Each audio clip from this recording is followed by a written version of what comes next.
Tilapia rin po dito, no? 100 po ang tumpukan. Marami na po yan. Ayan po, oh. Tapos 60 po ang kilo ng alamang. At may mga tumpok-tumpukan din po mga tamban. May mga gilit na rin po na mga isda rito na binibenta po ng 120 po ang per kilo. At ito po mga tumpukan ay 50 pesos po na inyong mabibili sa Malabon Fish Market. Mga 50 pesos tumpukan na isda po, no? Sobrang dami na po yan at maiulam na po ng isang pamilya, no? So, te, kanina pa kita nakikita ang busy-busy. Kahit nagbukas ako kanina dun sa vlog mo. Okay na. Busy talaga sa busy. Shoutout kay Ate Pam. Pam Sulayo vlog, no? Siya po yung nagtitinda po dito sa Malabon Fish Market ng bangus at tilapia. Minsan may tinda rin po siya mga hipon. So, ngayon nagtatrabaho po siya at busy-busy po ngayon. So, te, salamat po. Mura pong tilapia, buhay, 120 po ang per kilo, no? Anong isda to, boss? Magkano kilo? Mataas ngayon?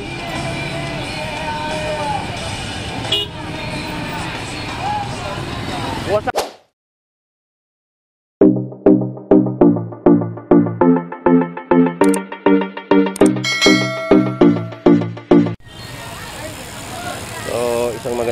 Magandang umaga pong muli sa inyong lahat at ito po si Boss Lando Explorer, no? Upang mag-ikot dito sa Malabon Fish Market at mag-update na rin po ng mga presyohan dito po, no? Dito po tayo ngayon pupunta sa mga tumpok-tumpok na isda na inilalatag po nila dito sa gilid ng Malabon Fish Port, no? Talagang grabe po ang mga bagsakan po ngayon dito ng tumpok-tumpok na isda. Ayan po yung mga taong namimili po ng tumpok-tumpok na isda po dito, no?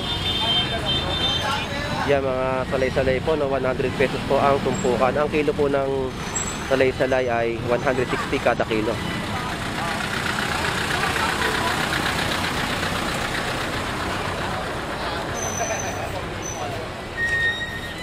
So may mga tilapia rin po dito, no? 100 po ang tumpukan. Marami na po yan. Ayan po, oh. Tapos 60 po ang kilo ng alamang. At may mga tumpok-tumpukan din po mga tamban. Sarilyasi yan, sarilyasi. Kapag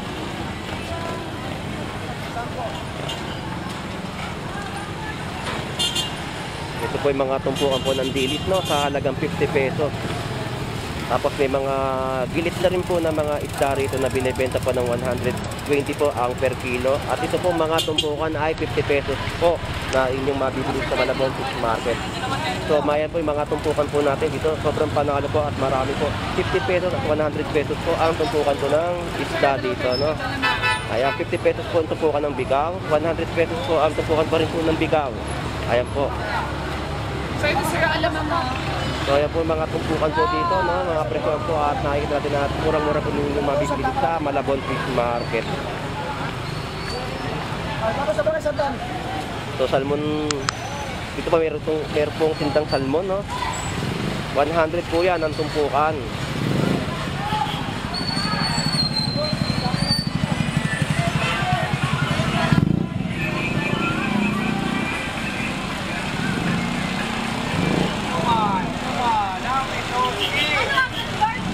So may tulingan po dito, 130 po ang per kilo, no? Tapos tawili, 50 pesos po ang tumpukan. Ayan po, marami na po yan, ang mga 50 pesos tumpukan na isda po, no? Sobrang dami na po yan at maiulam na po ng isang pamilya, no? Ayan, mga tumpukan, no? So grabe po talaga ang bentahan ng tumpukan po dito sa halagang 50 pesos. May mauulam ka na sa iyong mga pamilya. Talagang swabing-swabe po talaga at sulit na sulit.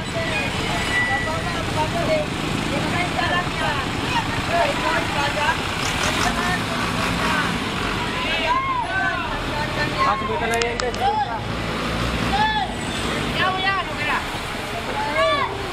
Kasi!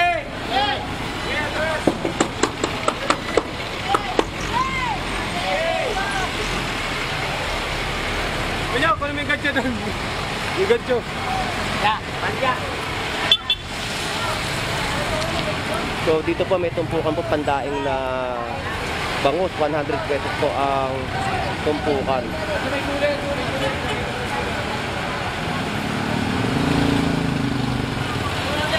Sariwang bikaw. Yan mga presyo po ni nanay dito, no?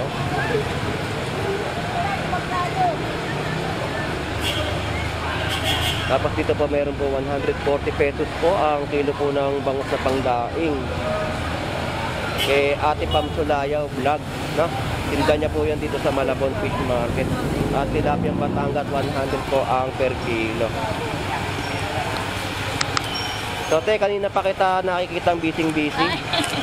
Kahit nagbukas ako kanina dun sa vlog mo. Okay na. Busy talaga sa ano, busy.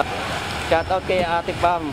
Pam Sulayaw Vlog, no? Siya po yung nagtitinda po dito sa Malabon Fish Market ng bangus at tilapia. Minsan may tinda rin po siya mga hipon. So ngayon nagtatrabaho po siya at busy po ngayon. So te, salamat po.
Murang-mura pong tilapia, buhay 120 po ang per kilo, no? May mga presyohan na po ang kanilang mga itinitinda po dito, mga isda talaga sa Malabon Fish Market.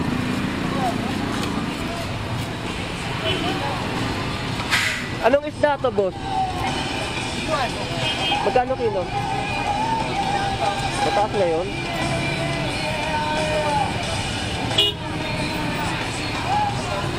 Kuha sana ako, mataas pala presyo. Ang mababa ngayon. Oh, mataas nga ang presyo ng isda ngayon. Saan ka magpunta? Punta ka ng bayan, di ba? Tsaka ano? Oo. Sige po, salamat. Susunod na lang, ha. So, dorado po dito, no? Tapos may papaakol. Tapos tanigi, no? Tapos dalagang bukid po ang mga nakalatag po dito na isda ngayon ni Kuya, no?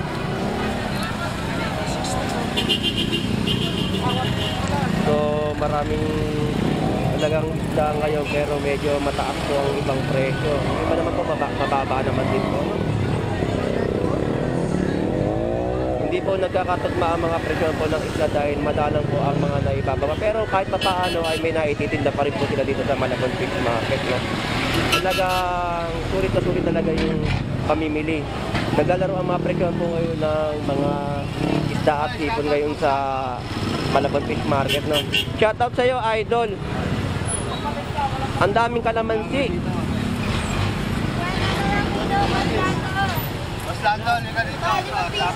So, yan po yung kanilang mga tinda po dito na mga gulay, no? Kamatis at kalamansi, no? Ano si Uncle shoutout na dito, follow niyo si Boss Lando. Ayun o. Bakit walang tawag dito sayote? Wala Boss Lando, mahal na Boss Lando. At tumaas ng presyo ng sayote. Si Boss Lando guys, yan. Manoodin Shoutout sa inyo lahat, shoutout sa inyo lahat mga kaibigan. Ako pa si Boss Lando Explorer. Pakisupport na lang po mga kasama.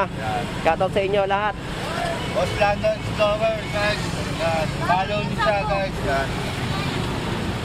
Boss Lando Explorer.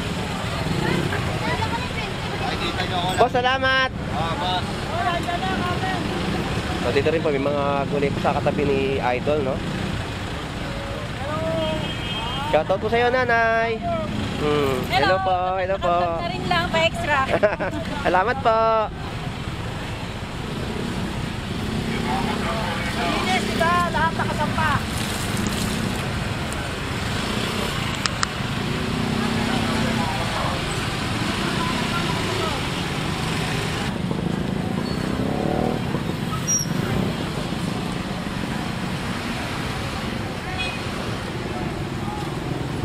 So, sa sitwasyon po natin dito sa Malabon Fish Market, no, talagang maraming na pong tao ang dumadayo po dito sa So, maraming salamat po sa inyong lahat sa pagsubaybay po ng aking vlog dito sa Malabon Fish Market. Mag-iingat po kayo. Thank you. Bye.